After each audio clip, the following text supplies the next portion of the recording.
Penguin Island Lighthouse, built in 1857, is the tallest lighthouse in Maine.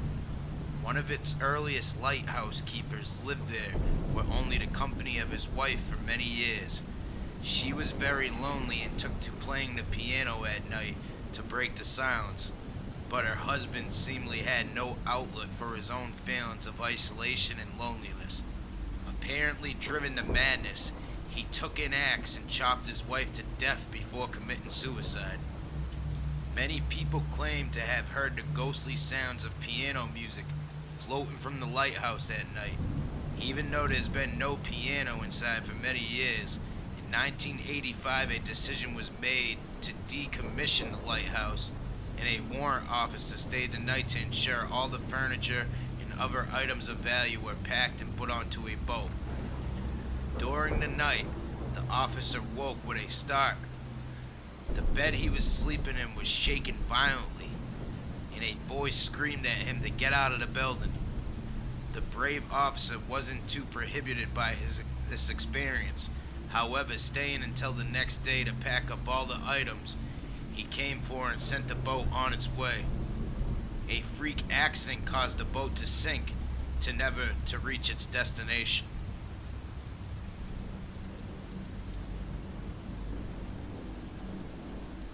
Tragic female figures in flowing pale dresses have been haunting hundreds of locations around the world for centuries, and lighthouses are among them. Hector Head is allegedly haunted by the ghost of a mother whose baby daughter fell to her death from the cliff upon which it stands. The apparition has been dubbed the Gray Lady, as she has been reported to wear a long gray skirt while floating around the attic of the lighthouse, which has been renovated into a guest house. Visitors have reported flickering lights when no one else was in the lighthouse, doors that seemingly lock themselves, and objects that disappear only to reappear in a different room. A worker who was tasked with replacing a broken window in the attic received the fright of his life when he saw the Gray Lady just floating around while he was working.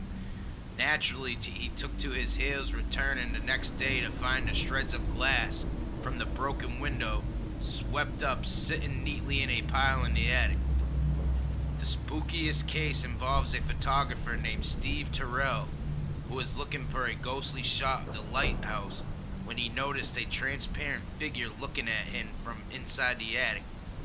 He thought it was only his imagination, since he and a friend were the only ones staying at the lighthouse at the time, but he soon realized that it may not have been true when he discovered the guest book of the lighthouse in his room. The book was open to a page where a previous visitor's tale of a ghostly encounter of the lighthouse was recorded.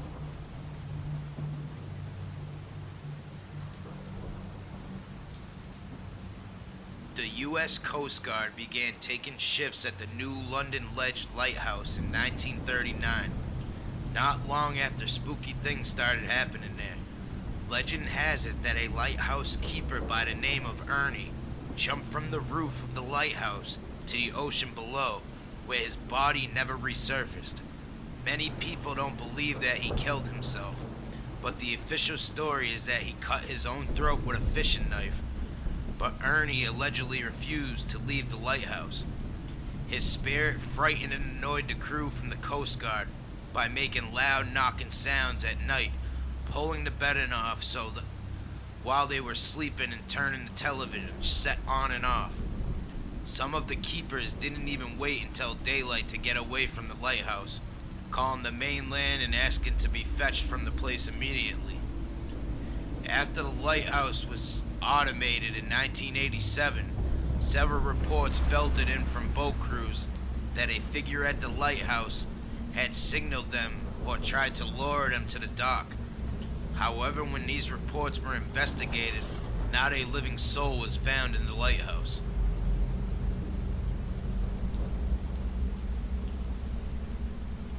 The spookiest and most tragic tales surrounding the Boone Island Lighthouse, which has been numerous shipwrecks and other tragedies, revolves around a woman named Caitlin Bright.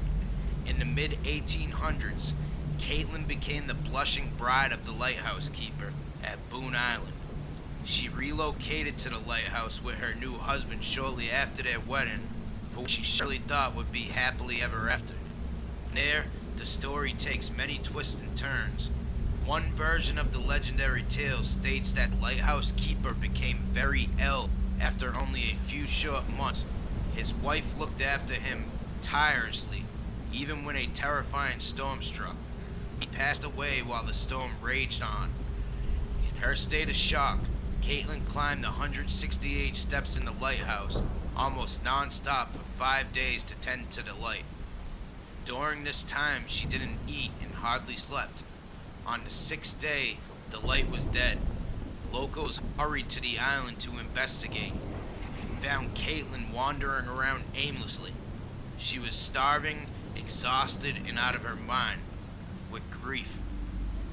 Another version states that the keeper drowned after he fell from the rocks while trying to tie up the island's boat.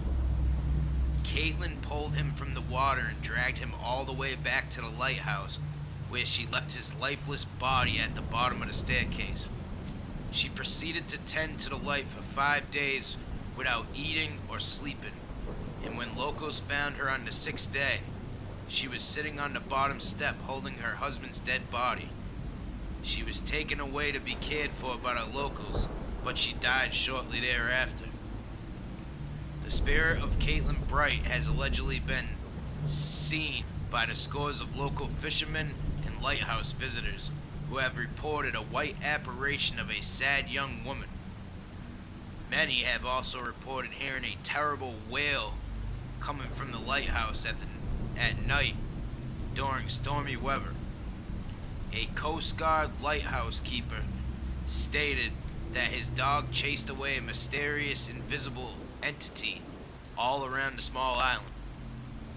Another two keepers were shaken up when they saw the light come on inside the lighthouse when they were both outside and no one else was on the island.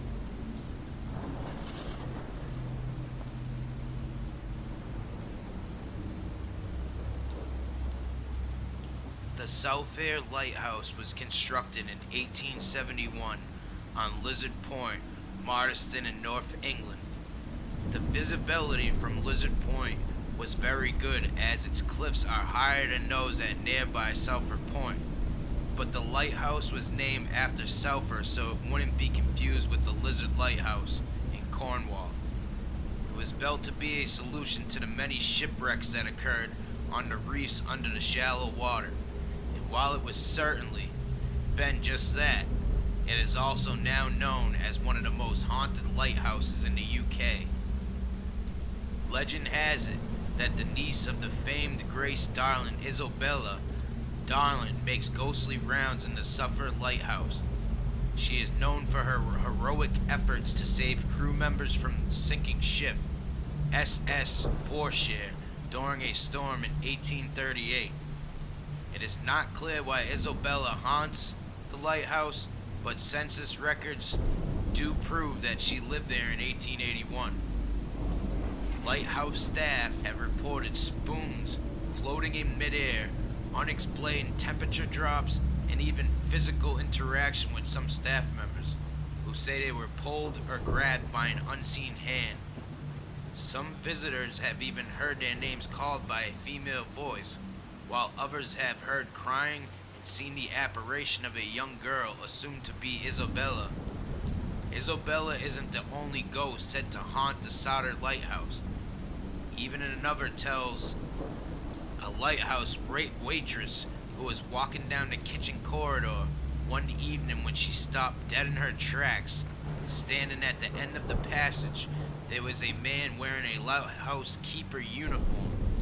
He disappeared before her eyes, leaving only the faint scent of tobacco in the air.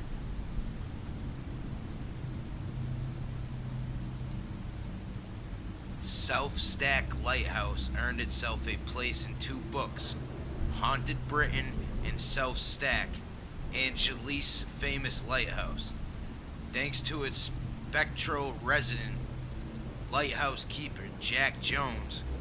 According to South Stack author Ian Jones, the lighthouse was a merry place right up until the night of October 25th, 1853, when one of the worst storms ever hit the coastline where South Stack is situated.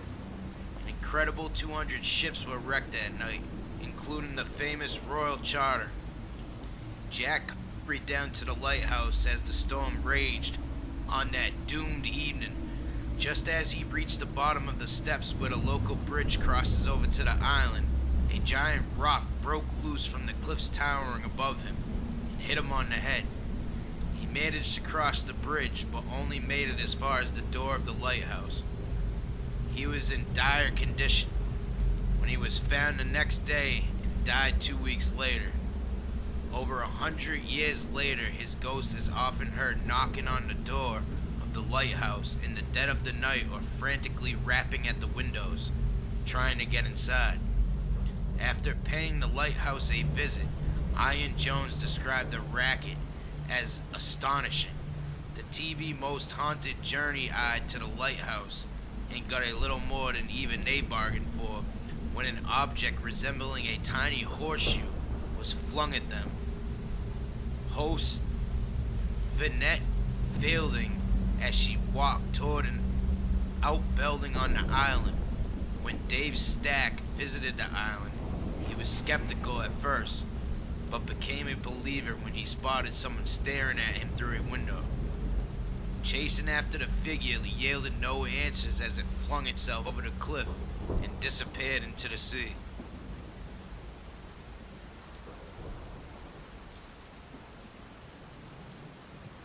The Pensacola Lighthouse stands on a tropical beach with a breathtaking view, but its history includes a sinister story.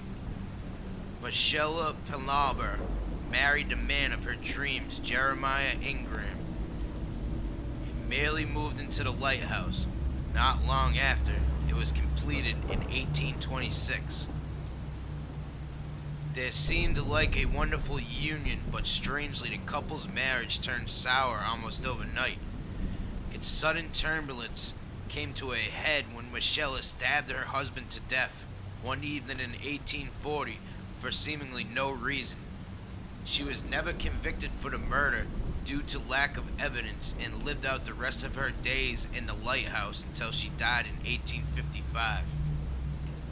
Even in the afterlife, it seems that Michelle's violent streak lives on. Visitors have reported objects being thrown at them while they walked through the living area where Michelle and her unlucky husband stayed. Large bloodstains were still visible on the floor before the lighthouse was renovated.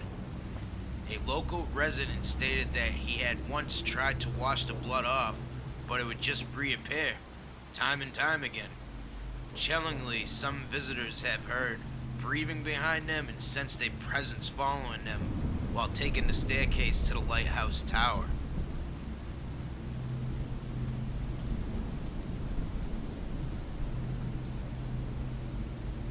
According to the legend, Gibraltar Point lighthouse keeper J.P. Radin Mullers' refusal to share a second drink of whiskey with a group of rowdy troops led to a fight. After the fight was over, Muller vanished, presumed dead and never to be seen again. If several ghostly legends are to be believed, however, Muller can indeed still be seen at the lighthouse and surrounding the island. Another version of the story states that the drink of choice was beer. According to this version, Muller and two of the three soldiers were having a good round of drinking when Muller suddenly decided that enough was enough. He refused to let them have any more alcohol, leading to a fast fight, after which Muller was buried near the water on the island. Some people have reported spotting a lonely transparent figure aimlessly drifting around the island and lighthouse, while others have heard moaning aim the drifts of thick mist that hang over the island. In a recent BBC article, several eyewitnesses detailed their ghostly encounters at the Tolerace Lighthouse in the UK.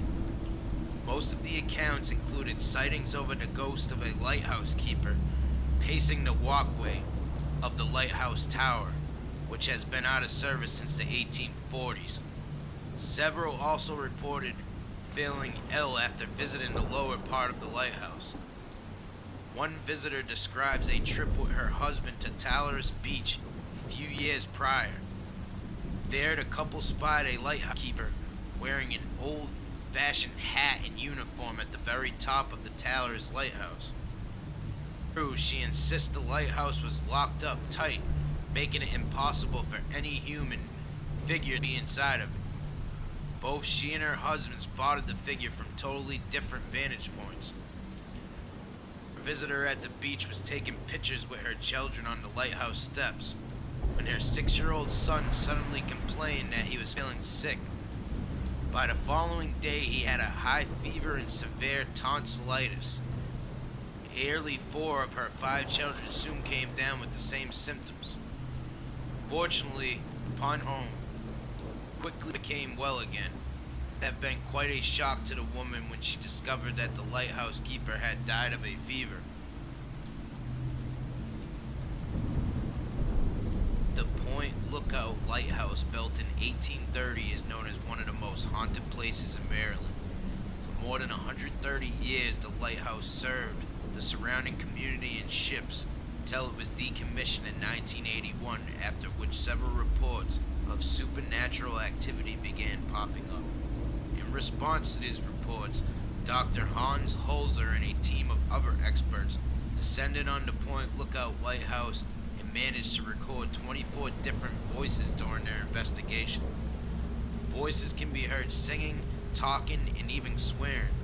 A voice saying fire if they get too close to you can be clearly heard in their recordings.